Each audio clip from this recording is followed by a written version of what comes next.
The first time I saw him, I was pretending to read Steinbeck in the common area, the pages blurring as I tracked the movement of boots across the concrete floor. Steel-toed, regulation black, moving with the measured cadence of someone who'd learned that in places like this, rhythm meant survival. Not too fast, that suggested panic. Not too slow, that looked like weakness. His were different, deliberate but not mechanical, like he was actually thinking about where he was going. I'd been inside Millfield Correctional for 8 months by then. 8 months of keeping my head down, my voice quiet, my movements predictable.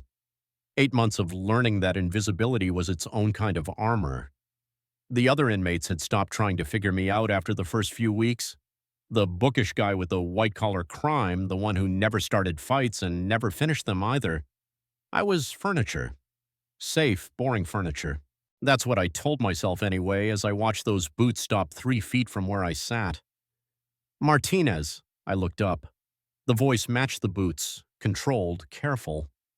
His nameplate read Torres, and beneath the regulation blue uniform I caught a glimpse of someone who looked like he'd rather be anywhere else.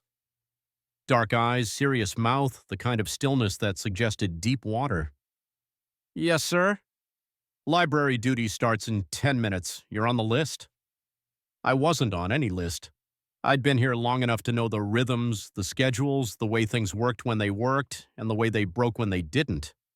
But I nodded anyway, closed the book, and followed him down the corridor.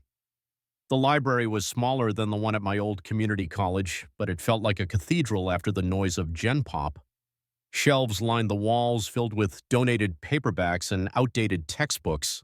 A few long tables, fluorescent lights that actually worked, and silence. Blessed, rare silence. "You'll be helping with inventory," Torres said, not quite looking at me. "Checking books back in, reshelving. Mrs. Chen will show you the system." Mrs. Chen was the librarian, a tiny woman in her 60s who treated the books like sacred objects and the inmates like students who'd forgotten to do their homework. She put me to work immediately, and I fell into the rhythm of it. Scan the barcode, check the condition, find the proper shelf. Simple. Meditative. I didn't realize Torres had stayed until I turned around an hour later and found him leaning against the checkout desk watching me work. Our eyes met through the security glass partition that separated the main library from the corridor. He didn't look away, neither did I. The moment stretched, taut as a wire. His gaze was steady, unreadable, and I felt something shift in my chest, a loosening, like a knot I hadn't realized was there. Then Mrs. Chen cleared her throat, and I turned back to the books, my hands trembling slightly as I reached for the next volume. When I looked again, he was gone. Prison has its own calendar. Not the one on the wall of the warden's office, but the real one. The rhythm of bells and counts and shift changes that marks time in ways the outside world couldn't understand. Morning call at 6, breakfast at 6:30, work detail at 8, lunch at noon, more work, dinner, recreation, lights out at 10, and somewhere in between, Torres. He worked the day shift, which meant I saw him during meals, during counts, during the endless procedural moments that kept us all moving in straight lines. He wasn't my assigned CO. That was Jenkins, a thick-necked man who treated every interaction like a potential riot. But Torres was always there, at the edges, observing. I started noticing things. The way he positioned himself during chow so he could see the entire cafeteria. The way he never raised his voice, even when breaking up arguments. The way his gaze would find me in a crowd, hold for just a moment, then move on. It should have made me nervous. In a place like Millfield, attention was dangerous. It marked you, made you a target or a commodity or both. But Torres's attention felt different. Less like surveillance, more like recognition. As if he saw something in me that I'd forgotten was there. 3 weeks into library duty, I was reshelving returns when I heard his voice behind me. "You read a lot." It wasn't a question. I turned, finding him closer than I'd expected, close enough that I could see the slight lines around his eyes, the way his uniform fit across his shoulders. "It passes time," I said. "What do you like?" The question caught me off guard. COs didn't ask personal questions, not unless they were leading somewhere specific. But Torres seemed genuinely curious, waiting for an answer like it mattered. Fiction, mostly, novels, things that… I paused, searching for words that wouldn't sound pretentious or weak, things that remind me there's still a world outside. Something flickered in his expression. What did you do before? Accounting. The word tasted bitter. Embezzlement. My boss was skimming from client accounts, and I helped. Not because I needed the money, just because… I shrugged. Because he asked, and I was too much of a coward to say no. Torres nodded slowly. No judgment in his face, just that same steady attention. How long? He asked. 18 months, 11 to go if I keep my head down. You're good at that, keeping your head down. I couldn't tell if it was a compliment or an observation, maybe both. It's safer that way.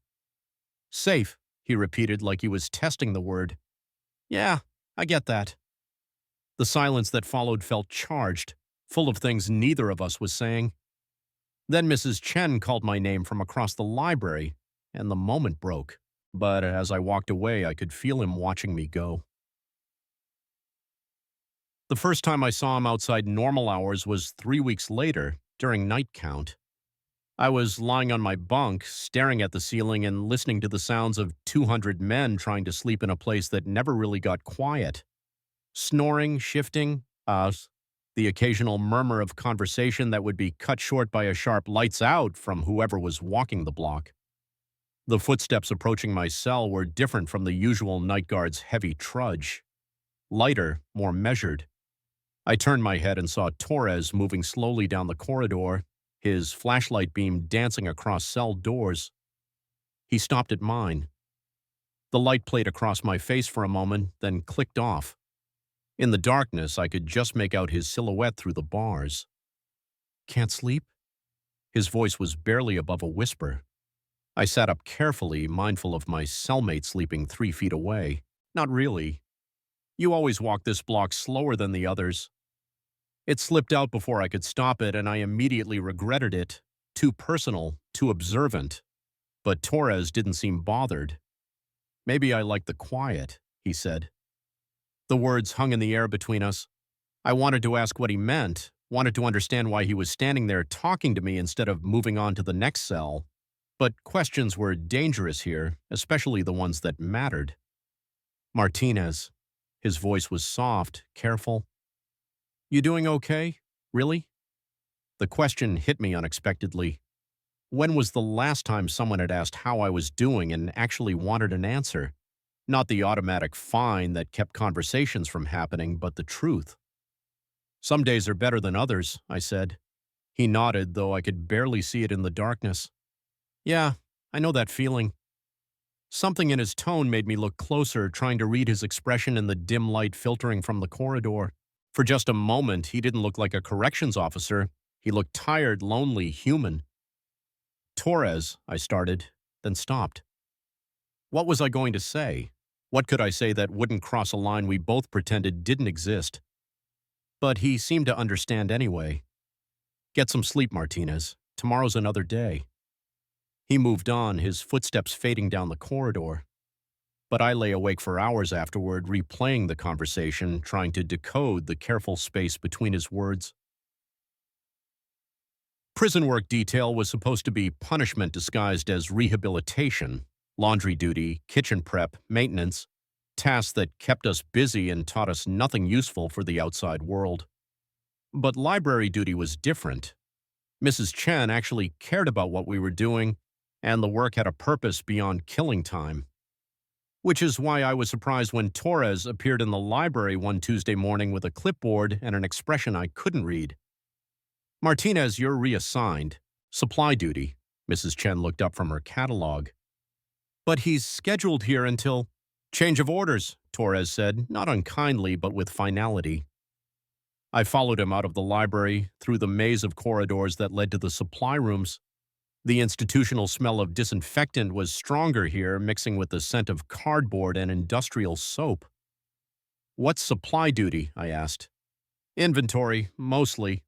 Checking shipments, organizing stock, making sure nothing goes missing. He glanced at me sideways. Thought you might prefer it to laundry rotation. I would have preferred library duty, but I didn't say that. Thanks. The supply room was larger than I'd expected, lined with metal shelving that stretched to the ceiling. Boxes of everything from toilet paper to uniforms, cleaning supplies to light bulbs. Torres handed me a clipboard and showed me the system. Basic inventory control, nothing complicated. Truck comes twice a week, he explained. Tuesdays and Fridays. Your job is to check the delivery against the manifest, log any discrepancies. It was mindless work, but it was also solitary. No other inmates, no noise, just the quiet rhythm of checking boxes and making marks on paper. I could understand why Torres thought I'd prefer it. What I couldn't understand was why he stayed. The first few times he lingered just long enough to make sure I understood the process. But as the weeks went on, his visits grew longer. He'd find reasons to reorganize shelving, to review inventory reports, to check on deliveries that had already been processed. And we'd talk. Not about anything important at first, the weather, the quality of the food, books I'd been reading, safe topics that danced around the edges of who we actually were. But gradually the conversations deepened. I learned that he'd grown up in East LA, the youngest of three brothers, that he'd joined the military after high school, served 2 tours overseas before coming home to find that civilian life didn't fit the same way anymore. That working corrections wasn't his dream job, but it was steady work with decent benefits, and he was good at it. What made you good at it? I asked one afternoon as we unpacked a shipment of cleaning supplies.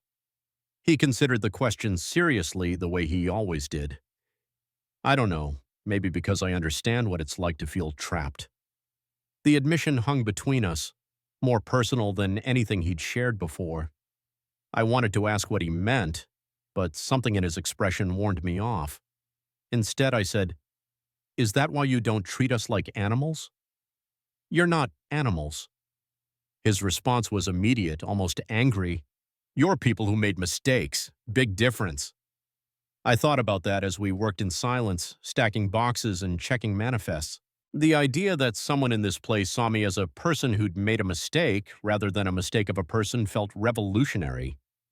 It was during one of these supply runs that it happened. We were unloading heavy boxes of institutional soap, working in the efficient rhythm we developed over weeks of shared labor. I reached for a box at the same moment he did, and our hands brushed. It was nothing. A moment of contact, skin against skin, the kind of accidental touch that happened dozens of times in normal life. But this wasn't normal life, and we both froze. His hand was warm, calloused from work, and for just a second I could feel his pulse through his fingertips. Time stopped. The air grew thick with something neither of us was supposed to feel. We should have pulled away immediately, should have laughed it off or ignored it entirely. Instead, we stood there, our hands almost touching, staring at each other across a stack of cardboard boxes. Neither of us apologized. Finally, Torres cleared his throat and took a step back. "That's the last box," he said, his voice carefully neutral. "Yeah," I agreed, though I wasn't looking at the boxes anymore. The rest of the afternoon passed in careful politeness, both of us working hard to pretend that nothing had changed, but something had. The air between us felt charged now, electric with possibility and danger in equal measure. That night, lying in my bunk, I replayed the moment over and over, the warmth of his skin, the way his breath had caught, the look in his eyes that I couldn't quite name but recognized anyway. I was in trouble. The next few weeks passed in a strange dance of approach and retreat. Torres would find reasons to visit the supply room, and I would find reasons to need his help with inventory questions. We'd work together, talk about safe things, and pretend not to notice the way our conversations lingered, the way we stood closer than necessary, the way the silence between words had begun to say more than the words themselves. It was a dangerous game, and we both knew it. Fraternization between inmates and staff was grounds for immediate termination, for him, and disciplinary action that could add years to my sentence. But knowledge of the rules didn't make the pull any less strong. I started looking forward to supply duty the way I used to look forward to weekends. The quiet of the storage room, the steady rhythm of inventory work, and most of all, the possibility that Torres would appear in the doorway with some administrative excuse that fooled neither of us. "You ask a lot of questions for someone who says nothing," he said one afternoon as we reorganized the medical supplies. I looked up from the clipboard, startled. "What do you mean?" "You watch, you listen, you notice things." He was studying me with that steady gaze I'd grown to know. "But you don't say much about yourself." "There's not much to say." "I doubt that." The words created a space I could step into if I wanted, an invitation to share something real, something that mattered. It would have been easy to deflect, to make a joke, or change the subject, but something in his expression made me want to try honesty. "I spent most of my life trying to be invisible," I said. "Good grades, steady job, no trouble. I thought if I just kept my head down and followed the rules, everything would work out. What changed?"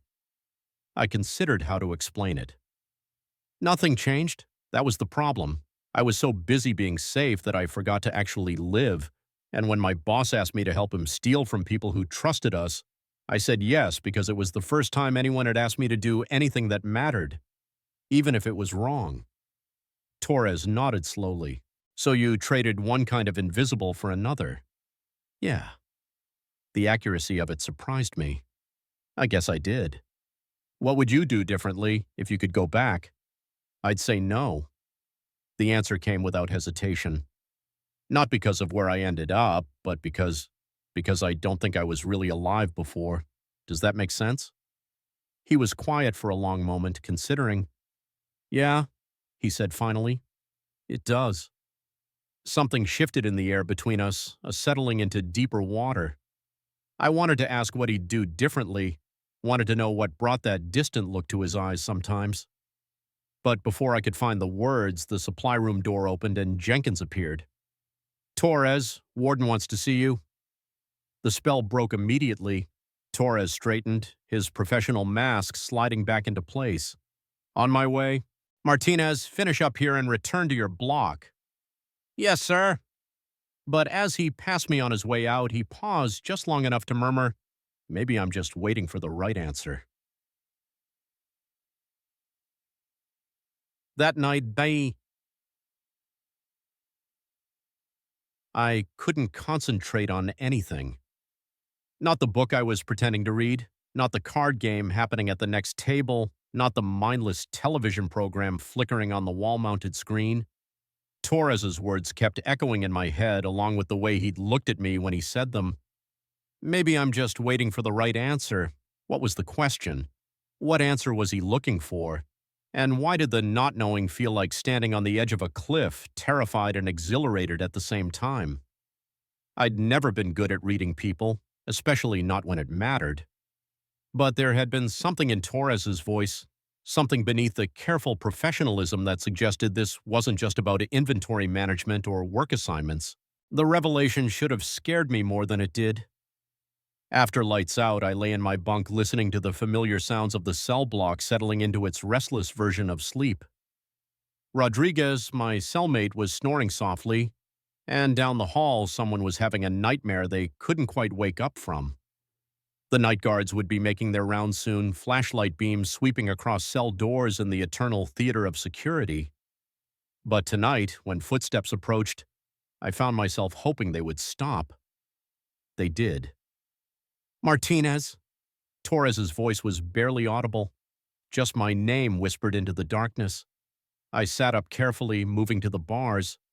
"Yeah?" In the dim light, I could see him standing there, closer than regulation probably allowed. The professional distance he maintained during the day had dissolved into something more human, more vulnerable. "Can I ask you something?" "Sure." "Do you ever think about what comes after?" "After what?" "This. Prison. Your sentence." He paused. "Do you think about who you'll be when you get out?" It was such an unexpected question that I had to think about how to answer. "Sometimes. I try not to plan too far ahead. It makes the time harder. But yeah, I think about it. And I don't want to go back to being invisible, I said. I don't want to spend the rest of my life being safe. Something in his posture shifted. That's dangerous thinking, Martinez. Maybe, but it's honest. The silence stretched between us, full of things we weren't saying. I could see him weighing words, deciding what was safe to share. I think about it too, he said finally. What comes after, whether this job, this place, whether it's making me into someone I don't want to be. What would you want to be? I don't know, something real, something that matters. The admission hung in the air like a confession. I wanted to reach through the bars, to touch his hand, to tell him that he already mattered, at least to me. But the steel between us was more than just metal. It was the weight of rules and consequences of a system designed to keep people like us from finding each other. Torres, I started, then stopped. What could I say? What was safe to say? But he seemed to understand anyway. I know, he said softly. I know. The sound of another guard's footsteps echoed from the far end of the corridor, and Torres straightened. Get some sleep, Martinez. You too. But as he walked away, I knew neither of us would sleep easily. Something had shifted between us, some boundary crossed that couldn't be uncrossed. And despite the danger, despite the impossibility of it all, I found myself looking forward to finding out what came next. The breaking point came 3 weeks later, in the most mundane way possible. I was in the laundry room after evening recreation, having volunteered for the late shift, because it meant an extra hour outside my cell and because the industrial washers and dryers created white noise that helped me think. The room was hot and humid, filled with the smell of industrial detergent and steam. I was folding uniforms when I heard footsteps in the corridor outside. Different from the usual evening patrol, more hesitant, less rhythmic. The door opened and Torres stepped inside. We looked at each other across the rows of washers and folding tables. The room suddenly felt smaller, the air thicker. What are you doing here? I asked. Checking on the late shifts. But he didn't move like someone conducting an inspection. He moved like someone who'd been looking for me.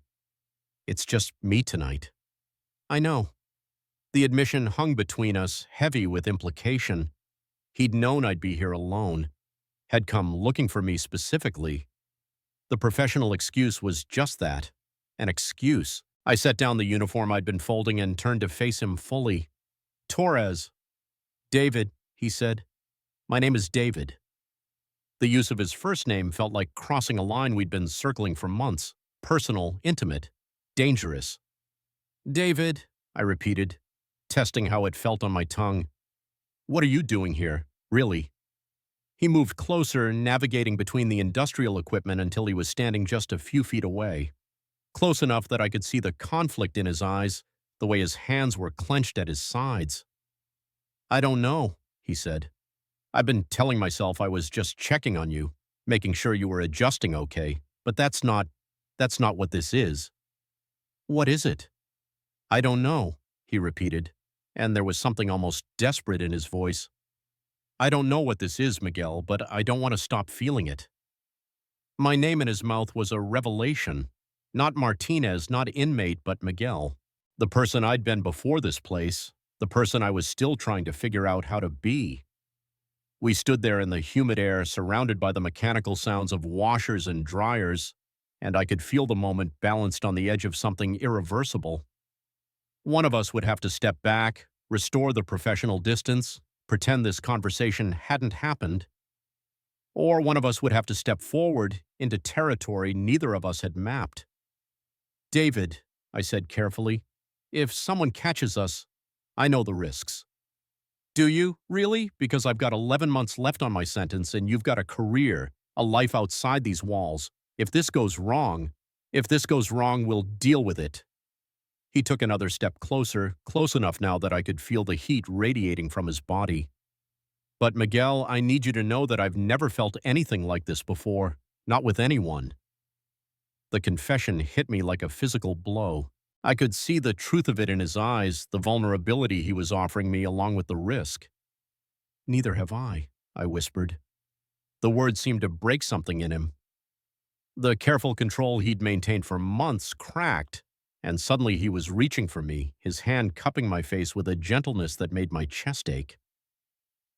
I don't know what this is, he said again, his thumb tracing the line of my cheekbone. But I don't want to stop feeling it. I leaned into his touch, my eyes closing at the simple human contact I'd gone so long without. Then don't stop. For a moment that stretched like eternity, we stood there in the steamy heat of the laundry room, his hand on my face, my heart beating so hard I was sure he could hear it. The outside world, the rules, the consequences, the impossibility of it all, faded into background noise. Then, from somewhere in the distance came the sound of a door slamming, footsteps in the corridor, voices raised in the kind of sharp exchange that meant trouble somewhere in the facility. David's hand dropped away from my face as if burned. The spell broke, reality flooding back in a rush of institutional fluorescent light and the smell of industrial detergent. I have to go, he said, but he didn't move. I know. This can't happen again, not here, not like this. I know. But neither of us moved to leave, neither of us ready to let go of the moment entirely.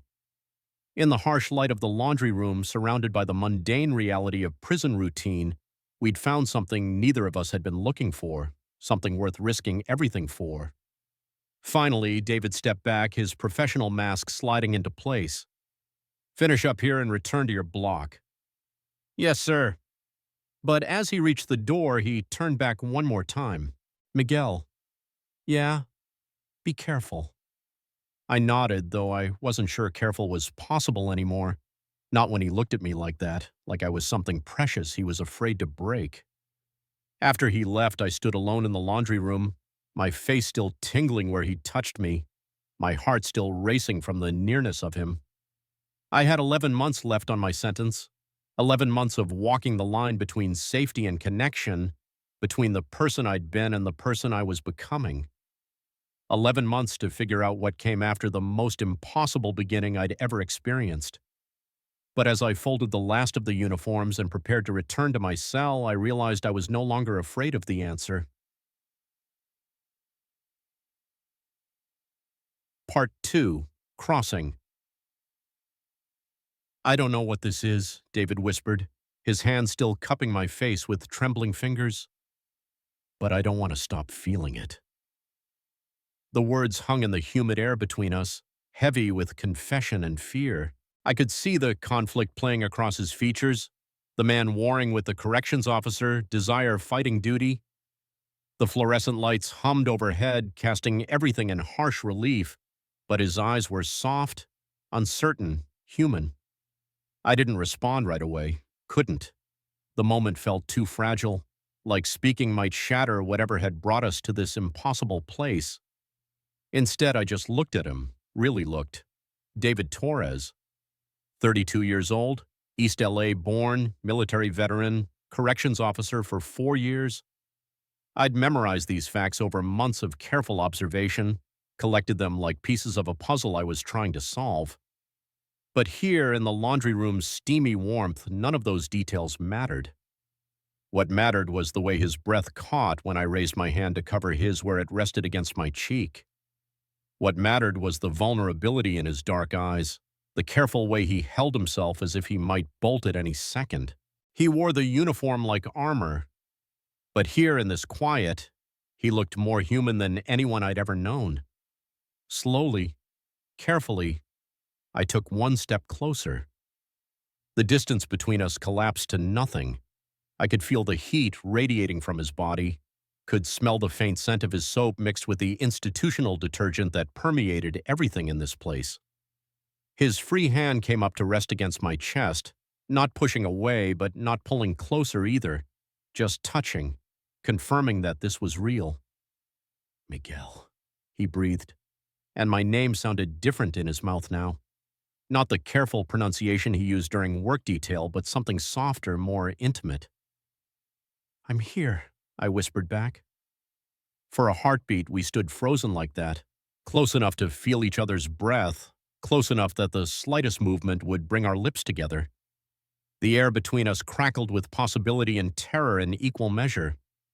Then slowly, inevitably, the space disappeared entirely.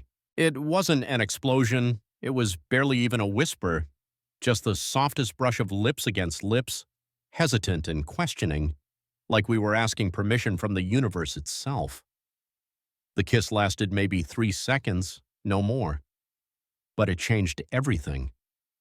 David pulled back immediately, his eyes wide with something between wonder and panic. "I've never," he started, then stopped, shaking his head. "Not with anyone, not like this." "Me neither," I admitted, my voice rougher than I'd intended. "Not like this."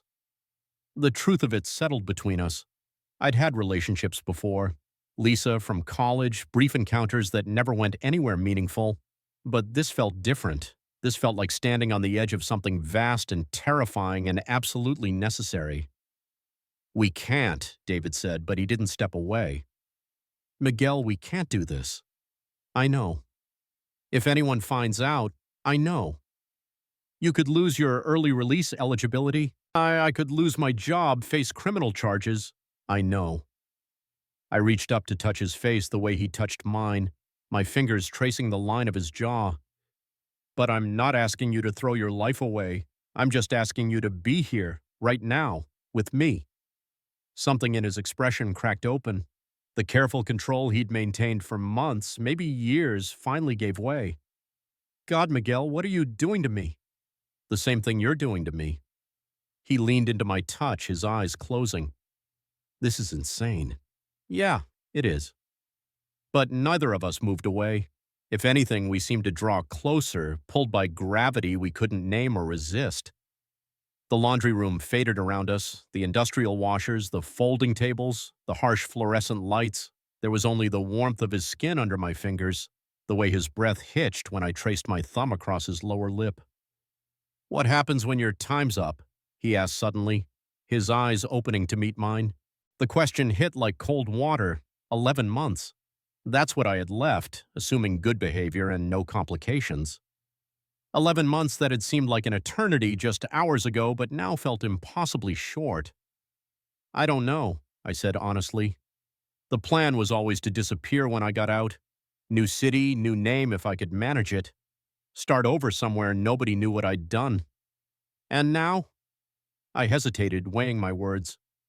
Now I'm not sure I want to disappear anymore. David's hand tightened against my chest.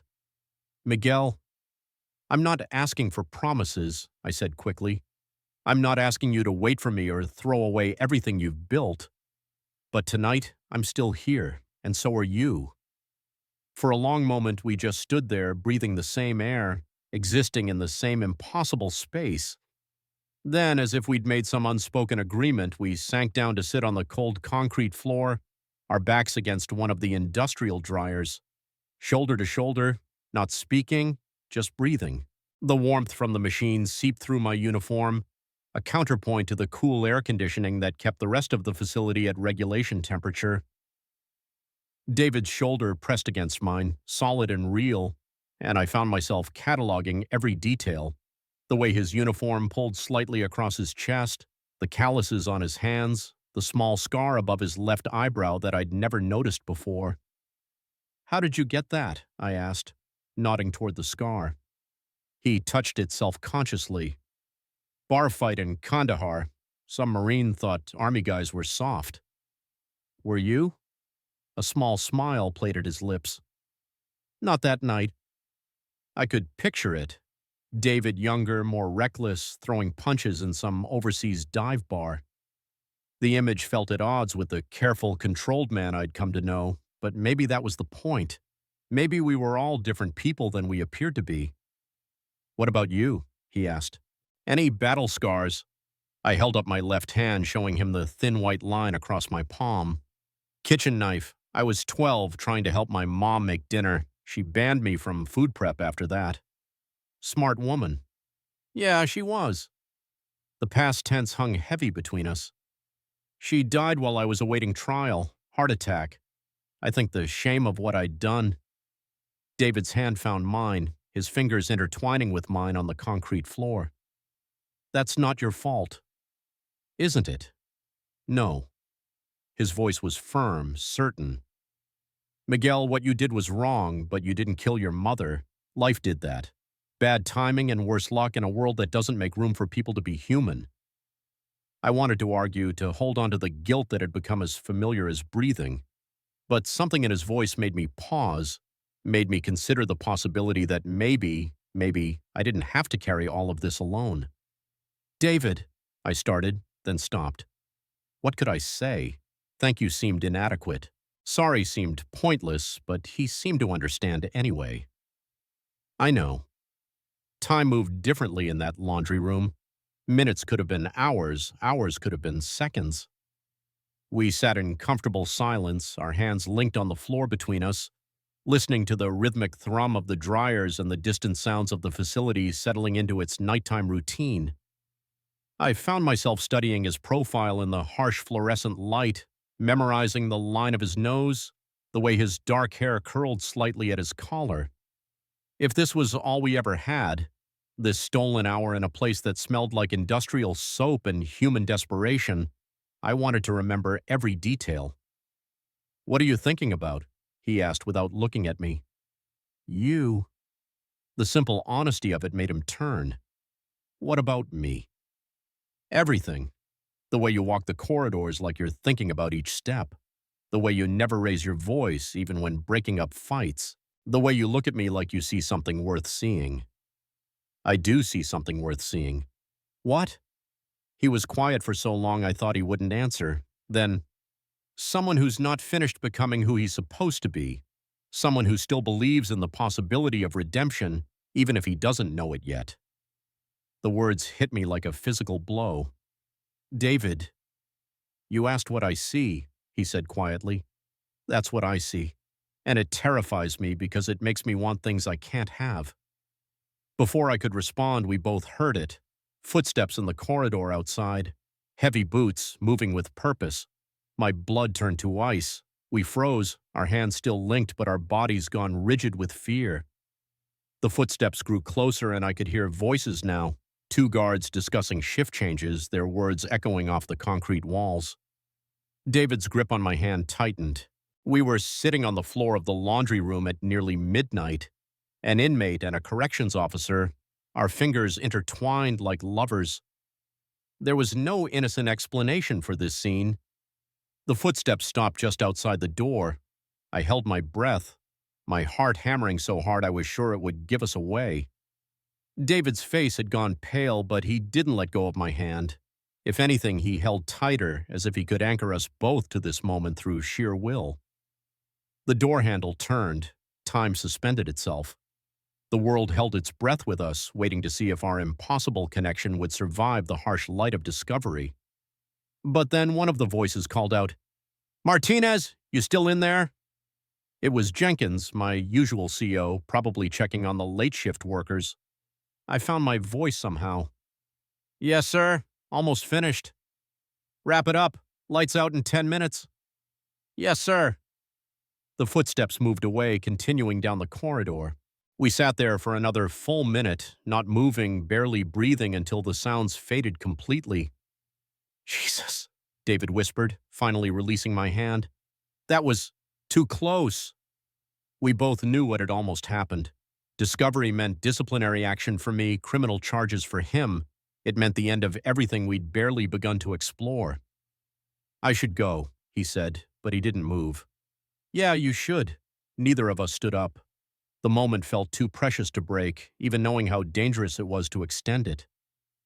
"Miguel," David said finally, "I want you to know, whatever this is, however it ends, I don't regret it. I don't regret any of it. Even if we get caught? Even then." He turned to look at me fully. "I've spent 4 years in this place telling myself I was just doing a job, just serving time until something better came along. But you make me feel like maybe I'm supposed to be here. Maybe this is where I was supposed to find you." The words were more romantic than anything I'd ever heard, made more powerful by the harsh surroundings and the impossibility of our situation. "David, I know we can't make promises. I know you have 11 months left and I have a career to think about. But I need you to know that whatever happens, you change something in me, something I didn't even know was broken. I wanted to tell him that he'd changed something in me too, that for the first time in years I felt like I was actually living instead of just surviving. But the words felt too big, too dangerous to speak aloud. Instead, I leaned over and kissed him again. This time it was deeper, more certain. Not the hesitant brush of lips we'd shared before, but a real kiss, the kind that spoke of longing and fear and desperate hope all tangled together. His hand came up to cup the back of my neck, holding me close, and for a moment the rest of the world disappeared entirely. When we finally broke apart, we were both breathing hard. "We have to stop," he whispered against my lips. "I know. This can't happen again. Not here. I know." But the knowledge didn't make it easier when he finally stood up, smoothing down his uniform and resuming the professional distance that had kept us safe for so long. I watched him transform back into Corrections Officer Torres, watched the walls go up behind his eyes. "Return to your block," he said, but his voice was gentle. "And Miguel, be careful." I nodded, getting to my feet. "You too." He left first, the way he always did. I waited a full 5 minutes before following, giving us both the plausible deniability we'd need if anyone asked questions. The corridors were empty as I made my way back to my cell, lit only by the emergency lighting that never went fully dark. My footsteps echoed off the concrete walls, marking time in the same rhythm that had governed my life for 8 months. But something had shifted. The walls looked the same, the bars felt just as solid, but I was different now. David had seen something in me worth risking everything for, and in seeing it, he'd made it real. I was almost to my block when I heard it, a voice behind me, quiet and raw with emotion. "If you ever walk free, I'll be waiting." I didn't turn around, didn't need to. The words settled into my chest like a promise, like hope, like the most dangerous thing either of us had ever said. The corridor was empty when I finally looked back, just gray walls and institutional lighting and the echo of words that would carry me through the next 11 months. 11 months until I could find out what waiting looked like. 11 months to become the man David Torres thought he saw when he looked at me. 11 months to figure out if love could survive in a place built to destroy it. As I slipped into my cell, careful not to wake Rodriguez, I realized I wasn't afraid of the answer anymore. Some things were worth the risk, some people were worth waiting for, and some connections were strong enough to survive even the impossible weight of a system designed to keep people apart. I fell asleep that night with the taste of him still on my lips, and the promise of waiting echoing in my dreams.